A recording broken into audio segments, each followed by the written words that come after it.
Baik, Assalamualaikum warahmatullahi wabarakatuh.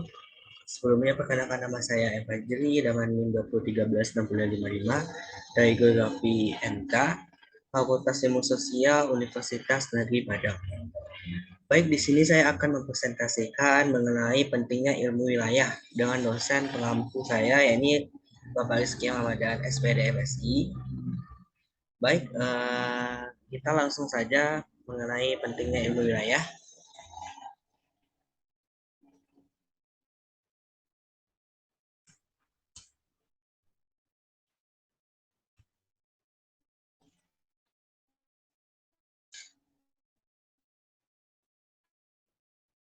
Pertama, ilmu wilayah, di mana ilmu wilayah dibagi menjadi empat, yakni di antaranya yang pertama ada ikhtisar, yang kedua analisis lokasi, yang ketiga interaksi spasial, dan yang keempat konteks spasial secara lebih luas.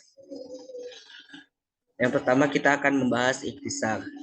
Seperti yang kita ketahui, bahwasannya ilmu wilayah sudah sejak lahir, sejak tahun 1956, Location and Space Economy Klasik karya Walter Ishart diterbitkan. Walter Ishart sendiri telah memprakarsai suatu penelitian mengenai konsekuensi yang terjadi pada bidang ekonomi dan sosial dari kekuatan atom dan kompleks industri, serta juga dapat mengintervensikan sebuah penelitian mengenai metode analisis regional, di mana juga termasuk ke dalamnya analisis lokasi industri, analisis antar industri, model pemrograman linear antar wilayah, dan gravitasi.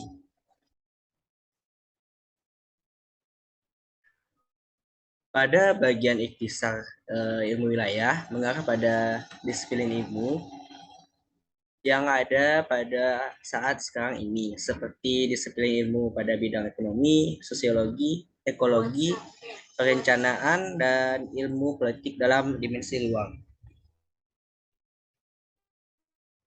Dan di dalam buku History of Regional Science and Regional Science Association International, tahun 2003 telah mendokumentasikan dengan luas mengenai munculnya ilmu wilayah ini yang digunakan untuk melawan persaingan yang rumit mengenai pencapaian yang besar yang telah dilakukan ilmu wilayah, yakni ilmu wilayah sendiri mampu melakukan suatu potensi yang besar dalam menyatukan para sarjana yang berasal dari berbagai disiplin ilmu tentunya yang ada di seluruh dunia, dan pastinya juga harus melalui konferensi yang besar, berkarya yang terlalu fokus, serta juga melakukan publikasi lanjutan pada jurnal-jurnal yang besar.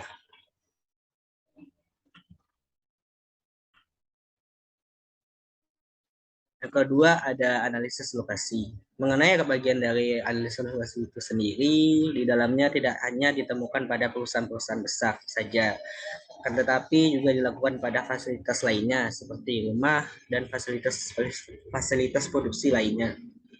Dan untuk contoh interaksi spasial yang terjadi bisa kita contohkan saja dengan hubungan atau kaitan yang dilakukan pada input atau maupun output antar wilayah. Perdagangan antar wilayah juga melakukan perannya yang sangat penting, di mana hal tersebut dilakukan dikarenakan ini semua membentuk suatu kondisi yang berhubungan dengan pertumbuhan spasial dan juga fenomena disparitas spasial atau kesenjangan wilayah yang terjadi.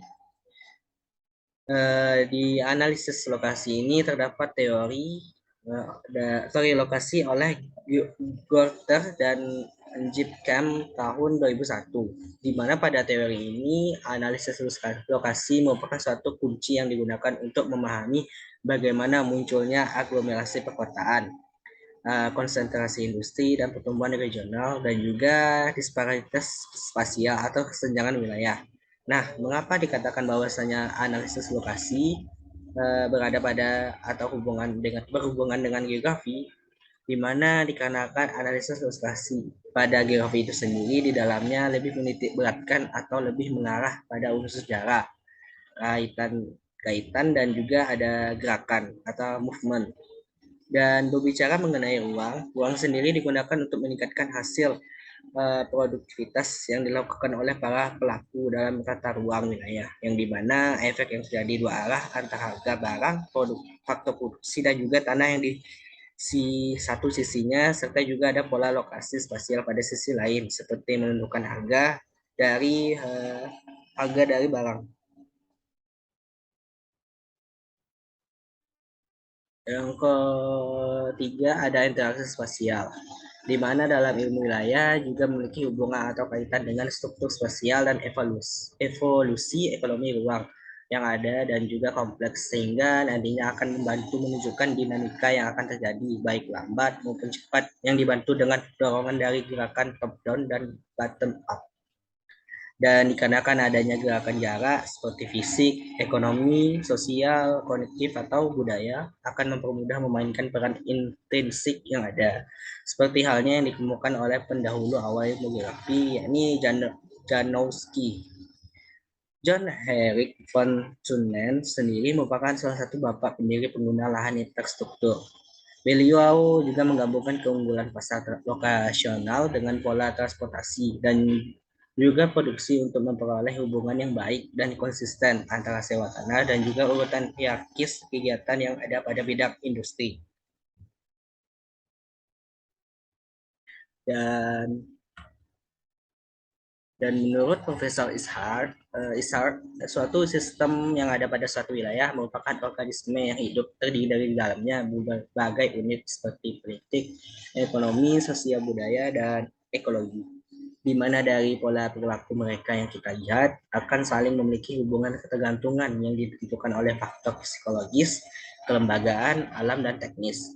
Ilmu wilayah juga berfokus pada aspek spasial yang terjadi dari perilaku organisme mereka tersebut dan unit komponen yang ada, mengenai sistem interaksi spasial yang terorganisir baik secara sistematis yang di dalamnya terdiri dari transportasi, perdagangan, dan telekomunikasi.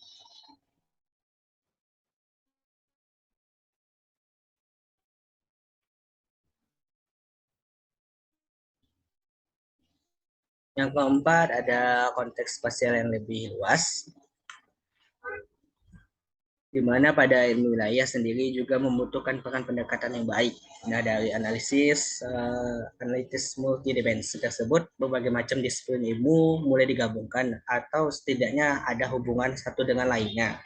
Di dalam tulisan-tulisan awal Lisa, kita juga menemukan sebuah pengakuan bahwasanya geografi fisik yang ada pada suatu wilayah seperti danau dan pegunungan juga memberikan dampak pengaruh penting pada efisiensi baik secara cepat atau lambat atau tepat dan dalam mencapai tujuan yang optimal maupun produktivitasnya, di mana hal tersebut dilakukan dikarenakan dampak pada biaya yang terjadi pada transportasi.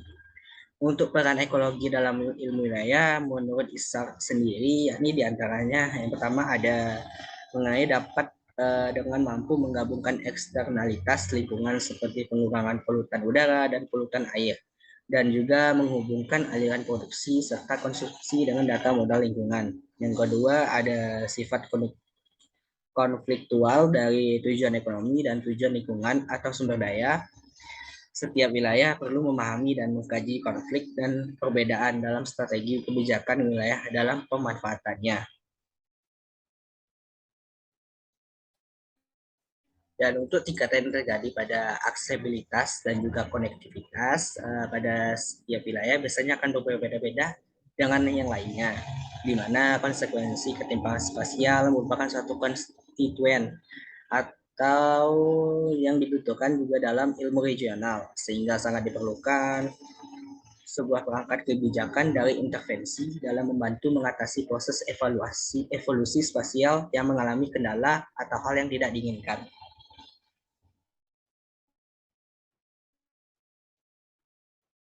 Sekian dari presentasi saya mengenai pentingnya ilmu wilayah, dan apabila terdapat kekurangan saya mohon maaf. Saya sudahi, wabillahi taufik wal hidayah. Wassalamualaikum warahmatullahi wabarakatuh.